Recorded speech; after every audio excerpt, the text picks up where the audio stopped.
얼마 전에 외국의 한 동물보호단체에서 이 캠페인 영상을 제작해서 배포를 했는데요. 이 영상은 한 마리의 소가 아주 처량한 눈망울을 하고 구슬프게 눈물을 뚝뚝 흘리는 이런 장면으로 시작이 됩니다.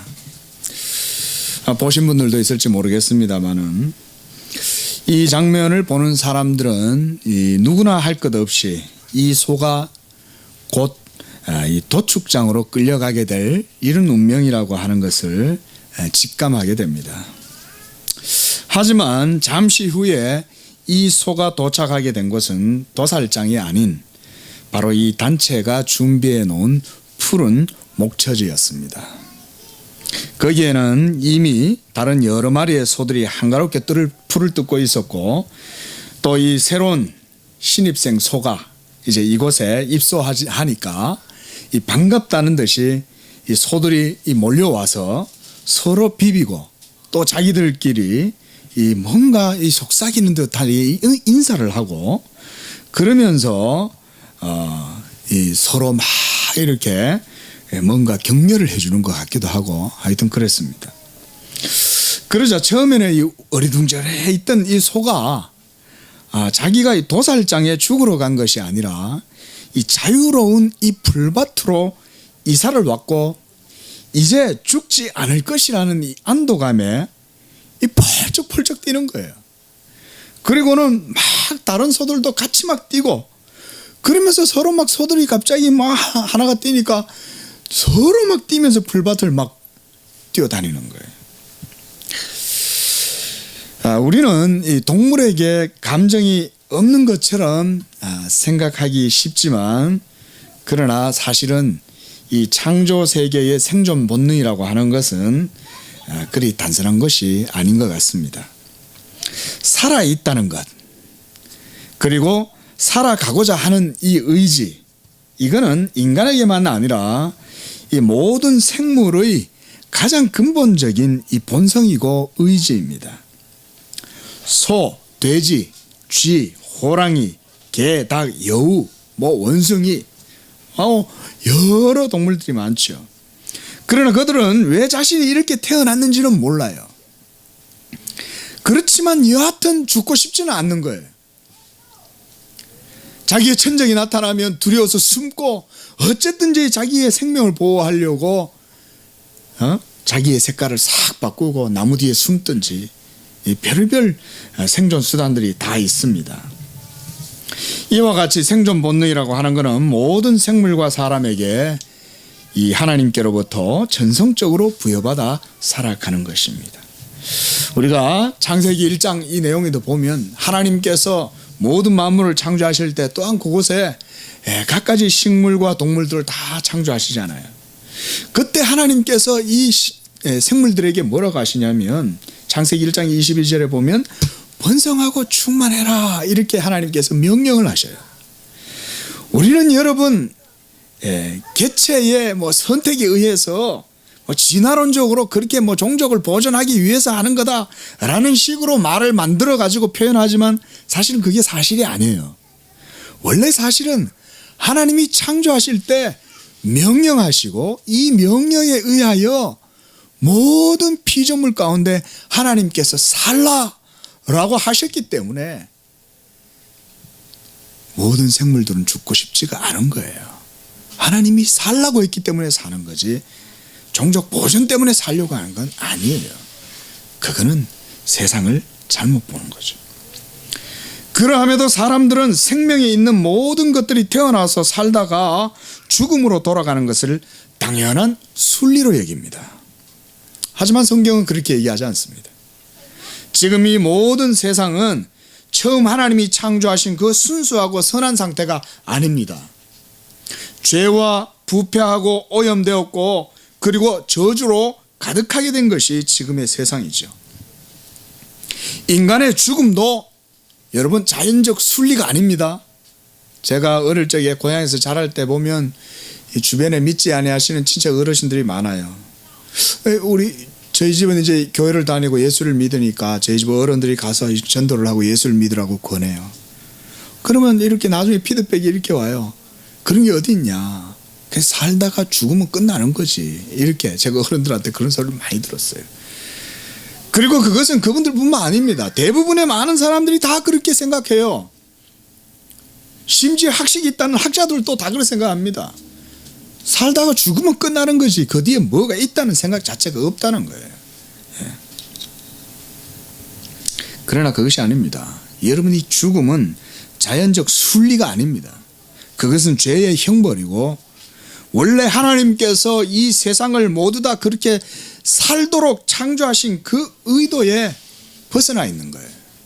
그래서 우리가 이걸 신학적인 표현으로 하면 사망, 인간이 죽는 것 이런 거를 우연적인 것이다 이렇게 말합니다. 우연적인 것. 신학에서는 그렇게 표현해요. 뭔 얘기냐면 원래 하나님이 그렇게 의도하지 않았는데 죄 때문에 죽게 되어서 그것이 우연적이다 이렇게 말하는 거예요. 원래 하나님께서 인간을 거룩하고 의롭게 살아가는 이 영생불사의 존재로 창조하셨습니다. 믿으시기 바랍니다. 하나님은 우리를 그렇게 만드셨어요. 여러분 생각해 보십시오. 요즘 뭐 100세 시대가 됐다고 그러는데요. 옛날에 900살 이상 살았던 그 시대의 사람들 옛날에 막 전설을 같이 생각하잖아요. 제가 어릴 적에요. 저는 진짜 한 70세 80세 사는 분들을 제가 아주 어릴 적에 제가 동네에 한 80살 이래 살아신 분들 별로 없으니까 초등학교 중학교 이렇게 돼가면서 무슨 생각이 드냐면 야 80살 이상 사는 사람은 아마 노자 공자 이런 사람들처럼 도안학원에서 이 복숭아 따먹고 선녀들하고 같이 술 마시면서 사는 그런 사람들이 아닌가 제가 그렇게 상상했습니다. 제 어릴 적에. 무슨 얘기냐면 그때 당시에는 여러분 7, 80살 사는 분들이 별로 없어요. 제가 오늘 상가집을 갑니다. 제가 오늘 이제 80이 되신 분이에요. 돌아가셨어요. 이분이 평생 반신불수로 사시다가 오늘 돌아가셨는데 여러분 그런데도 80살까지 사시는 거예요. 얼마나 오래 삽니까 요즘? 이제 100살 사시는 분 서울에 100세 이상 되신 분이 몇 명이서 아세요? 300명? 200명? 서울에 100세 이상. 여러분 어떻게 생각하세요? 여러분 놀라지 마세요. 5,000명 이상 됩니다. 5,000명 이상. 제 말이 아닙니다. 공식적인 통계입니다. 5,000명. 뭐 서울에 1,500만 이렇게 비교하면 그 5,000명이 별로 안 되는 것 같을지 모르지만 100세가 그만큼 많아진 거예요. 100세라고 하니까 200살 정도 조금 우습게 생각되지 않습니까? 옛날에 환갑할 때 저희 온 동네 잔치 다 있습니다. 저희 할머니 환갑 때 회갑 잔치 할 때. 요즘 누가 회갑 잔치 합니까? 그렇죠? 옛날에 여러분 900세 산다 하니까 우리는 안 믿겨지지만 그때서는 상상 전설과 같죠. 지금 이제 100세 살잖아요. 조금만 먹고 살기 좋아지고 조금만 민주사회 되고 조금만 경제 잘 돌아가고 그렇죠? TV에서 개그 콘서트 하면서 웃겨주잖아요.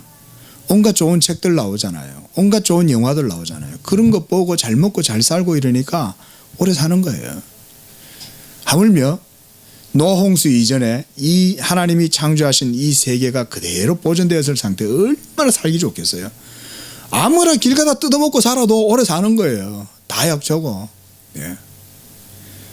그 900살 안 사는 게 오히려 이상한 겁니다. 사실 여러분. 예. 그 원래 인간이 죽지 않고 사는 게 그게 자연스러운 거라니까요. 그것이.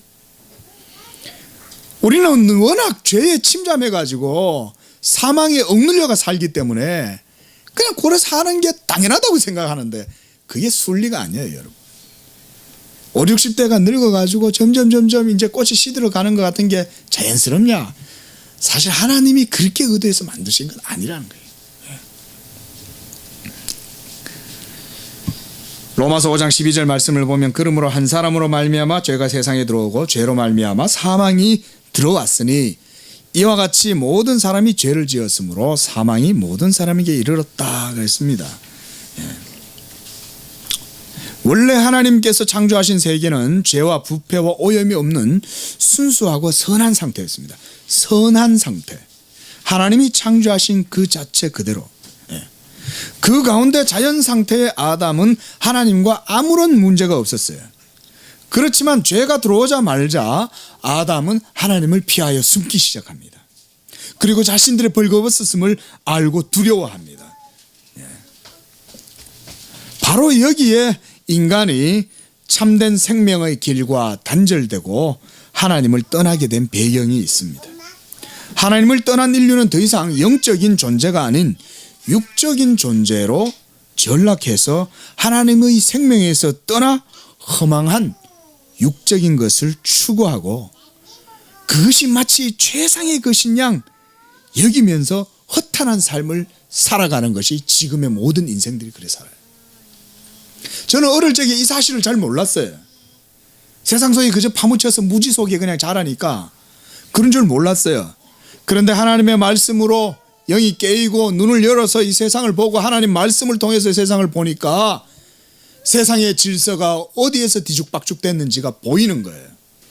여러분 그리스도인들은 이런 눈을 가지고 세상을 다시금 정리할 필요가 있습니다. 여러분들의 세계관을 바르게 성경의 도움을 받아서 안목을 정리할 필요가 있어요. 세상이 지금 뒤죽박죽 된 게 자연스러운 것이다. 여러분 그런 생각하지 마세요.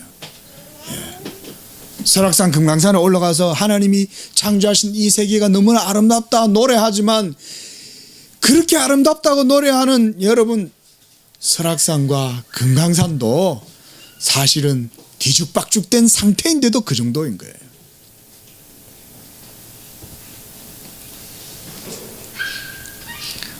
하지만 현대인들은 오늘날 또 한꺼풀 큰 무지의 이 꺼풀이 덮여 있어요. 그게 바로 뭐냐면 60라고 하는 거예요. 60.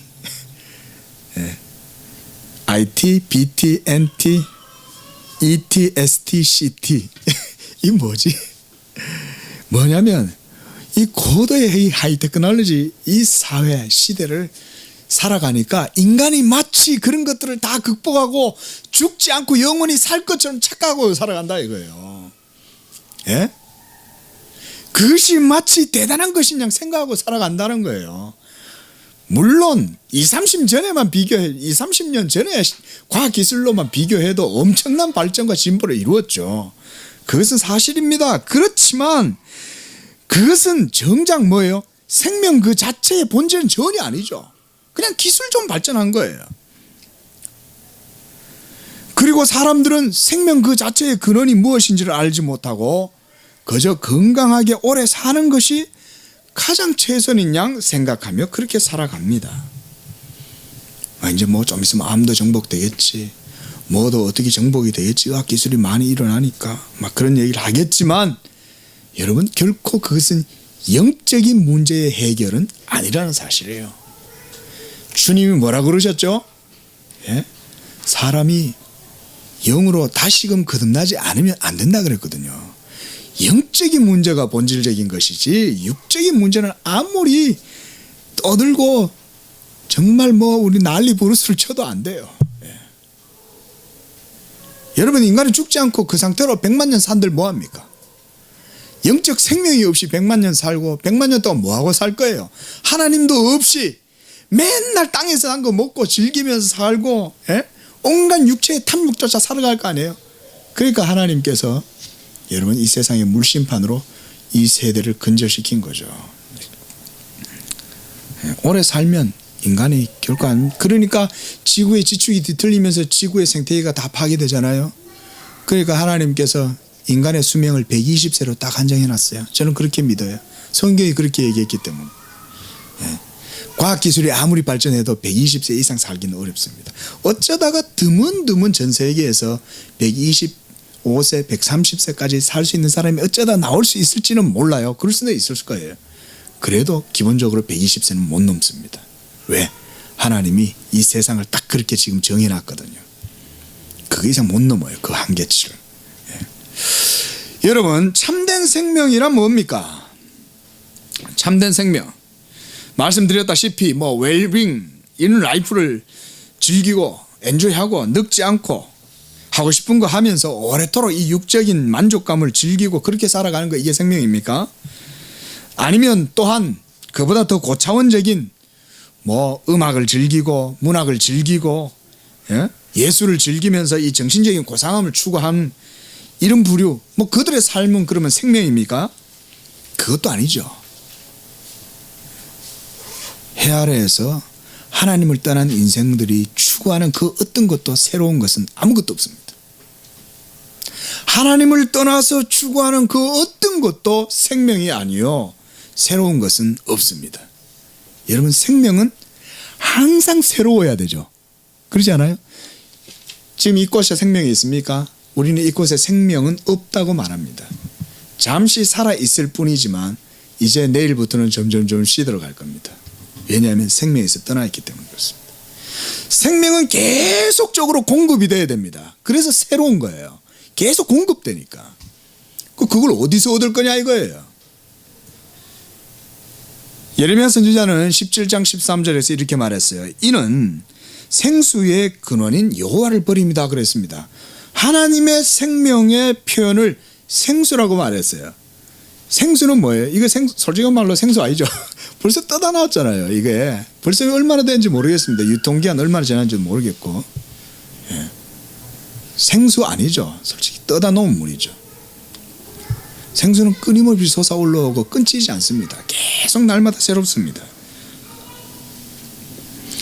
인간이 추구하는, 하나님을 떠나서 추구하는 이 세상의 모든 것들은 그 자체로 하나님의 생명에 비교하면 헛된 것입니다. 이렇게 말해도 전혀 무리가 없어요. 이거는 염세주의도 아니에요. 비관주의도 아니에요. 하나님의 생명에 비교했을 때 그래요. 본질적으로 헛된 걸 아는 거예요. 잠시 잠깐 그것 때문에 편리하고 즐겁고 안락을 즐기실지 몰라도 그것은 아니에요. 이런 것들로서는 궁극적으로 사망의 힘을 이길 수가 없습니다. 여러분, 기독교 가장 중요한 게 뭡니까? 사망을 이긴 거잖아요. 사망. 그러나 그런 것들로는 이길 수 없죠. 장수 돌침대에 오래 산다고 안 죽습니까? 잠시 조금 편하게 해서 수명을 뭐 한 6개월 정도 좀 더 늘리게 해줄 수 있는지 그건 뭐 과학적으로 증명이 안 됐지만, 참된 지식이 여러분 영혼의 생명과 자유가 된다는 이런 말이 있어요. 이거는 사실 믿지 아니하는 세속의 영역에서도 그런 학자들이나 지식인들도 이런 표현을 씁니다. 그래서 서울대 그 로고에 보면 베리타스 룩스 메아 이렇게 돼 있잖아요. 그 진리는 나의 빛이다 이렇게. 진리가 중요하고 그게 자유가 되고 또 뭐 생명이 되고 이런 표현들이 있단 말이죠. 그런데 여러분, 성경이 말하는 참된 지식은 바로 오늘 본문의 말씀 안에 모두 들어 있습니다. 오늘 본문 말씀 다시 한번 보십시오. 이 한 절 말씀 뭐 너무 짧으니까 우리가 사실 다 외울 수도 있고요. 우리가 함께 말씀을 읽어보겠습니다. 시작. 영생은 곧 유일하신 참 하나님과 그가 보내신 자 예수 그리스도를 아는 것이니이다 그랬습니다. 아는 것, 이 지식이죠. 지식인데 이 지식이 영혼의 생명과 자유가 된다는 말이에요. 이게 이제 기독교식 생명과 자유의 개념이에요. 참 여러분, 이 한 구절 안에 이렇게 큰 진리가 간단 명료하게 표현될 수 있다는 게 정말 놀라워요. 이게 바로 성경만 할 수 있는 거예요.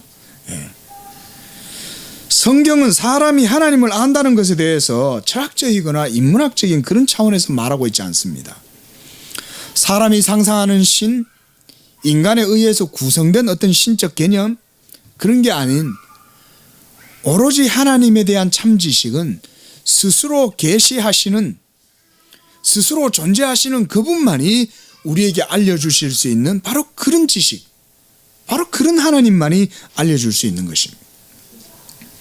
본문은 바로 그 신에 대해서 이렇게 말씀합니다. 그 신은 누구냐? 참 하나님과 그의 보내신 자 예수 그리스도다 이렇게 말씀합니다. 이것이 성경이 말하는 참된 신입니다. 진짜 신. 여러분, 기독교의 구원은 이 참 지식으로 말미암는 구원인데, 이거 여러분 고대의 그 영지주의 이런 거 있잖아요, 그죠? 신비주의, 고대의 그노시즘 그런 거 아닙니다.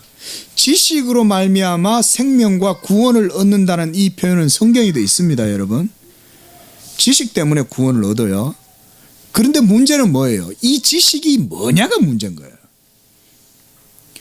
똑같은 말로 지식이라는 단어를 쓰지만 그 지식이 참신에게서 나온 지식이냐, 인간이 상상해내서 가공해낸 그 신의 지식이냐, 이게 다르죠.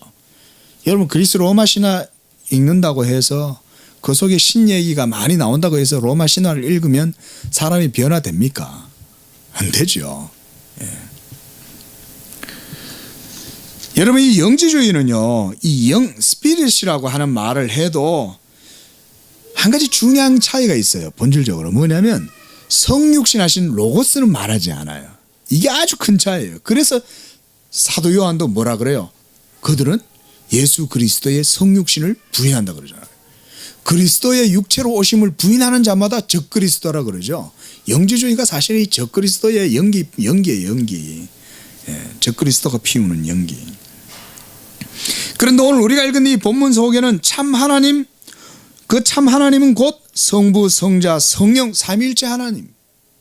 이 삼위일체 하나님을 말하면서 동시에 또한 제2위 되시는 구속주 하나님, 이 언약의 사자이신 그리스도를 말하고 있습니다.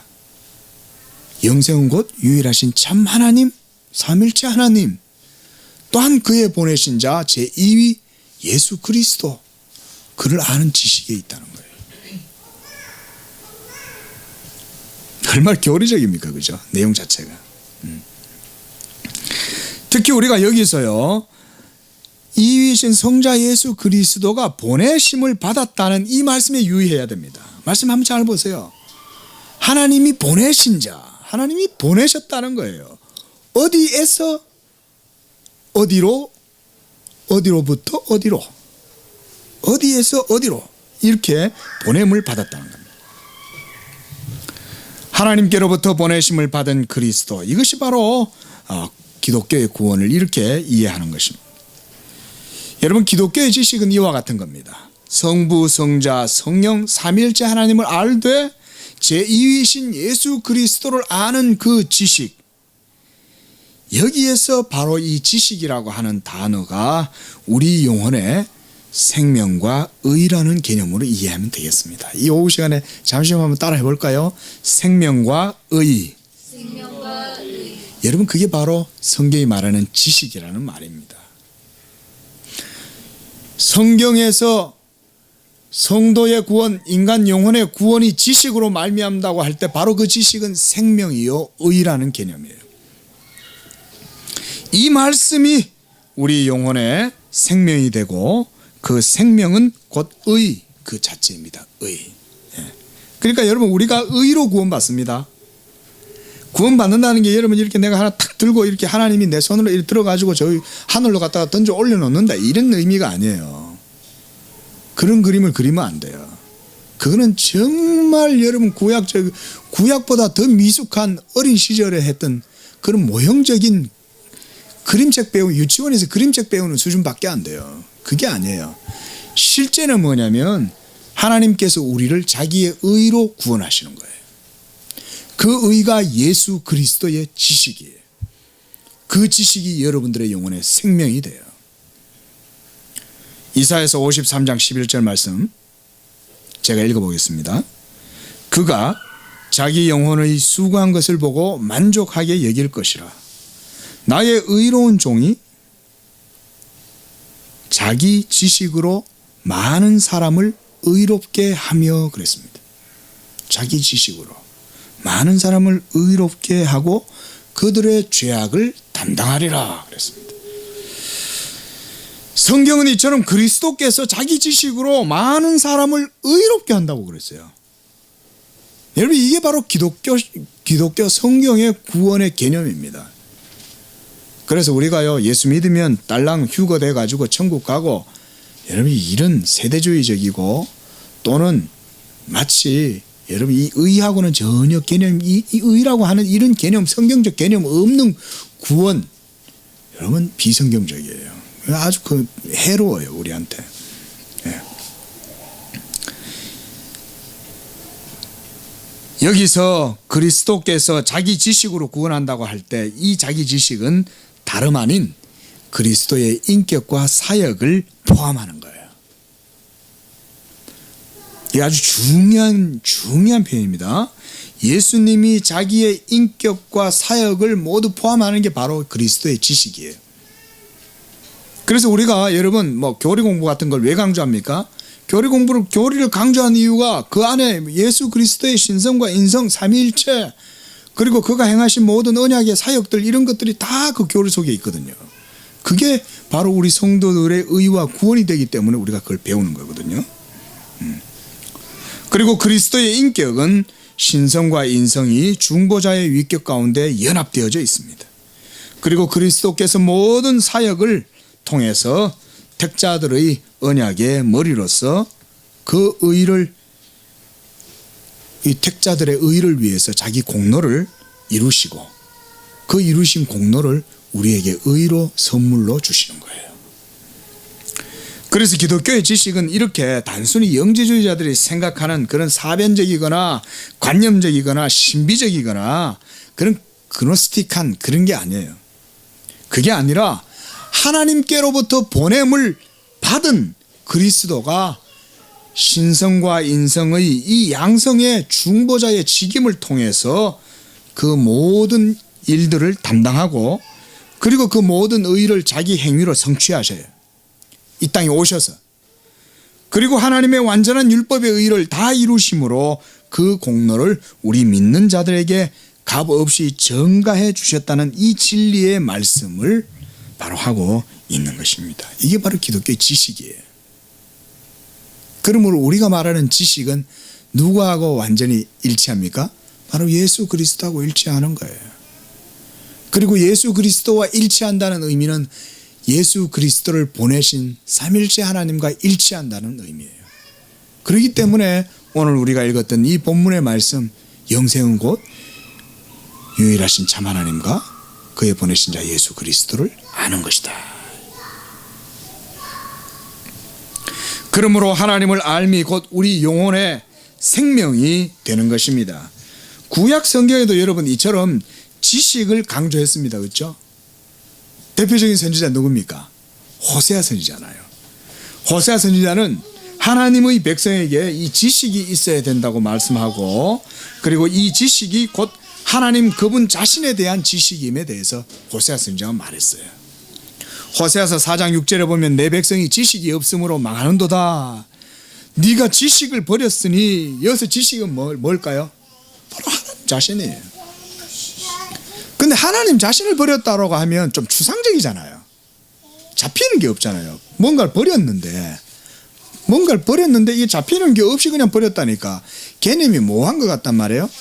그래서 하나님께서 그걸 보여주려고 뭘 주셨어요? 율법을 주신 거죠. 율법을 불순종하고 어기고 버리면 바로 하나님을 버리는 것과 같은 거예요. 하나님의 말씀이니까. 그래서 바로 그가 호세아 선지자가 지식을 버렸다라고 얘기할 때는 하나님을 버린 것이요 하나님의 모든 계명을 불순종하고 떠났다, 이런 말이에요. 또 호세아서 6장 3절에도 호세아 선지자는 우리가 여호와를 알자, 힘써 여호와를 알자 그랬습니다. 뭘 알자일까? 여기서 알자라고 할 때는 또 뭘까요? 마찬가지로 하나님에 대해서 알고 하나님의 계명을 쫓아서 즐거이 순종하고 믿음으로 살자, 이 말이에요. 자, 호세아 선지자가 말하는 지식은 그러므로 하나님과 맺은 언약의 지식이다, 이렇게 말할 수 있어요. 율법을 통해서 이스라엘 백성과 하나님 사이에 계약이 맺어졌잖아요. 그러므로 호세아가 말하는 하나님에 대해서 알자라고 얘기할 때 그 지식은 바로 하나님과 맺은 언약의 지식을 의미해요. 여러분, 하나님과 성도의 관계는 혼인의 관계로 비유됩니다. 그리고 이 혼인의 관계는 법적인 관계입니다. 이 관계가 법으로 맺어진 것이기 때문에 그 가운데에서 이스라엘 백성들이 하나님을 아는 지식을 의미하는 것입니다. 남편이 아내를 알듯이 그렇게 아내가 남편을 아는 것, 그 가운데에서 남편은 아내를 사랑하고 아내는 남편을 경외하고, 이것이 그리스도와 신부된 교회와의 관계입니다. 그리고 이 둘의 관계는 사랑이라고 하는 에너지로 이루어져 있습니다. 자, 우리 저 뒤에 원우 형제, 이 젊은 형제들도 있고, 예. 자, 사랑한다는 것, 이건 뭘까요? 뭐 여러 가지 의미들을 말할 수 있겠지만 중요한 개념이 있다면 뭘까요? 저는 그것을요, 사랑한다는 것은 곧 상대방에 대해서 안다는 것이 전제되었다고 봐요. 상대방을